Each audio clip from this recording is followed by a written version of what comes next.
So if you saw our last video, you know that we are headed to Europe. Shaye just barely got her passport back, and there's a big M for mother on there. yes, they put her gender marker as male. Yeah, in fact, here it is right here. They got my picture right. Like, the picture turned out okay, but... So for those of you who might not be aware, on Trump's first day in office, he signed an executive order that everyone had to have their God-given sex at birth on their passports. I think those were his exact words in the mandate. So yeah, even though we went through the legal process 2 years ago of getting Shaye's gender marker changed, it didn't matter. It's my fault though, because I could have done it like last year, and we were going to renew my passport, and I never got around to it. So this is my passport for the next 10 years, or maybe the next 4. But yeah, it's been an interesting experience for me. This video is sponsored by June's Journey. June's Journey is a hidden object mystery game, and it's all set to this fun 1920s mystery plot. One of my favorite things about it is that June is kind of awesome. She's the strong female protagonist. She doesn't have access to any of the police records, and so she's kind of on her own trying to solve mysteries. And in this game, you're not only finding hidden objects, but you can also decorate your own island, and there's fun rewards in the game. And if I'm going to play a game, I want it to be something really relaxing but engaging at the same time. And June's Journey is definitely both of those things. Plus, you can even join a club to play with your friends or other like-minded people. June listens to everybody's stories and gathers information to solve these crimes. The game explores ideas around family relationships, motherhood, and social injustice. Download June's Journey for free by clicking the link in our description or scanning the QR code. June's Journey is available on iOS and Android devices as well as on PC. But yeah, it's been an interesting experience for me. I would say there's a part of me that it triggers a little bit just because it is essentially just saying that I don't exist. But I think I have to just remind myself too that like I have spent so much of my life not being me. I refuse to let any organization, church, or anyone tell me that they know me better than I know myself. And I'm not going to spend another day on this planet worrying about what people think of me. I am who I am, and I've always been this way. And hopefully with time, we'll look back at this and go, yeah, that's a pretty cruel time in history. I know we will, but it is what it is. And it's so frustrating because this sort of discrimination against trans people is not a new thing, right? It's just like going backwards in so many ways and without really clear justification as to why, right? It's not like, why is it a threat to national security for you to have an F on your passport? Like, it just seems like mean-spirited. Mm-hmm. And if anything, it really endangers trans people, you know, who don't already feel safe in the state of the world right now. So yeah, it's just a little awkward. I'm not going to enjoy that experience of handing that to the TSA. Yeah. Well, and something that a lot of people might not know is going through the gender marker, the legal process of changing your gender marker is involved. Like, it took a lot of time. Like, you had to go to a lot of appointments, and there's so much verification that goes into that. This whole narrative is so hilarious about transition just being this like quick process that people just casually go through. Like, you have to go and purposely do so many things, and then for it just to all be like walked back it's just frustrating. Yeah, but I'm not going to let that spoil our trip to Europe.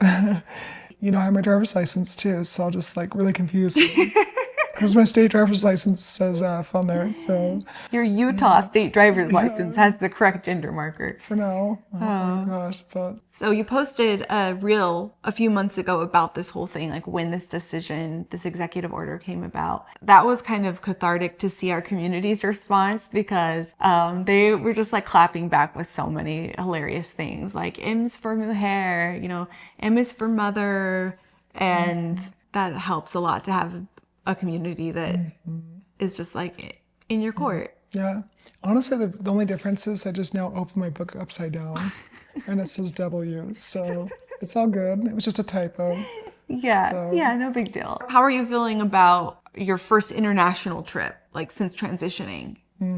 I feel a little nervous, but I also like, I always feel that way, I think, just going somewhere foreign, right?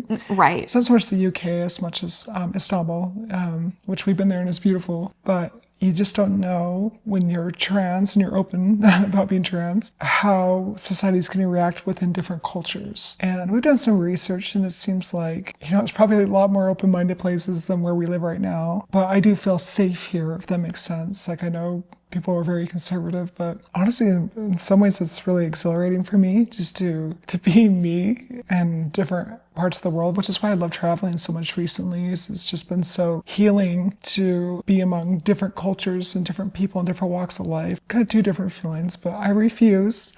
The lion in me is like, no, I refuse to let anything stop me from living my life. And I hope, for those of you who watch our videos who maybe be, early in a transition or whatever, I would just say, like, live your life. Life's too short. Something I never realized before was how you do have to look into safety. And there's certain cities, like the first city we're going to is London, and it's like a pretty queer-friendly place.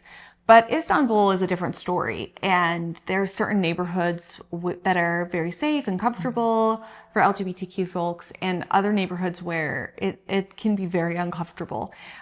So traveling and safety is just really different, like in our situation. So, and I think the biggest concern is just discomfort or, people verbally not being kind. I don't know if anywhere we're going to is physically dangerous, but how do you feel like this dynamic first time Shaye presenting Mel going to Istanbul versus now? Like, are you more nervous or? The protective side of me does get nervous just because, this is my person and I just want to protect her at all costs. But I'm mostly just really excited. I think in the last video, I told you how excited I am to go to London. That's going to be such a great experience. But just for us as a couple, I think just being able to get out there and do the things that we would want to do normally. And thankfully, you are so large. No, that's not what I was going to say. Yes. I was going to say brave.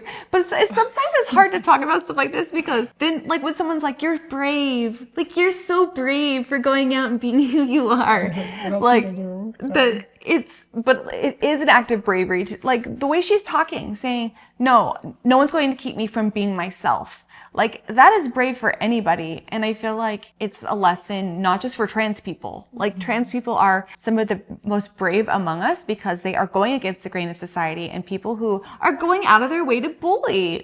It's so crazy how this 1% in the US, trans people are 1% of the population, and they come up in political discourse all the time. It's crazy. But yes, she is brave, and also you should be proud of who you are. Yeah. Sometimes I have to remind Amanda I am 6'2", so my size does come in handy in terms of maybe not feeling as safe, but yeah, it's gonna be fun. We're gonna have a lot of fun, and I'm so happy. We talked about in our last video, but for Amanda to go to the UK and to London for the first time in her entire life. So that'll be great. And we'll try to share with you our trip and bring you along with us a little bit. And thank you for all your recommendations, by the way. We've gotten so many good comments on what to do. And if you have any more, let us know. So we're leaving tomorrow. Anyway, love you guys. Bye. Download June's Journey for free by clicking the link in our description or scanning the QR code.